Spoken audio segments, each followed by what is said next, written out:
Hi everyone, it's Vanna for KelownaNow.com and I'm here at Parkinson Rec Centre for Seedy Sunday. This is Rachel Fleming, the event organizer. Rachel, can you tell me a little bit about what people can expect when they come to a Seedy Sunday event? They can expect to find tons of seeds, lots of plants, lots of volunteers, and lots of information and lots of excitement of what's going on. And so what exactly is the event?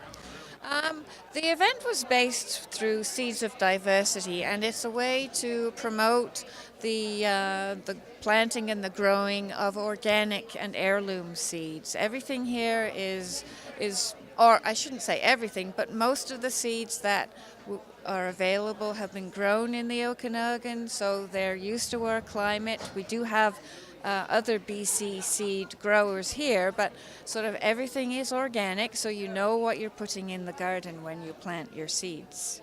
And so prior to our interview here, we were talking about how this event has been happening in Kelowna for about 15 years, maybe even 20? Almost 20 years, yes. This is the Master Gardener's 5th year of running the event, and we're now on a Sunday, so now it's Seedy Sunday, but yes, it's been a tradition in the city for a long time. And for somebody who is so heavily involved with the event, what is it like knowing that an event like this has withstood 20 years and people are so excited to be here? It's booming already. It's fabulous. This is one that, certainly for myself and all of my Master Gardeners, this is one of our most favorite events for the whole year. And, you know, there's a huge complement of us out here. And we get multiple generations coming out, and that's the exciting part. You know, you get families, young families who want to plant vegetables in their gardens. You get just plant lovers galore, so it's just a love fest for doing things in your garden.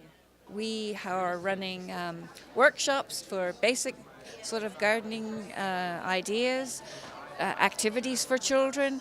So if you're interested at all in gardening or you want to know how to get started, this is the place to be today. And obviously we are selling some plants right now, and you can't plant those in the backyard because it's too cold, but soon it's going to warm up and spring will get here before we know it. Well, there you guys have it. If you're interested in starting a garden of your own, or you need to pick up some seeds that you had last year, you can come by the Parkinson Rec Centre until 3 p.m. today for Seedy Sunday. For KelownaNow.com, I'm Savannah Bagshaw.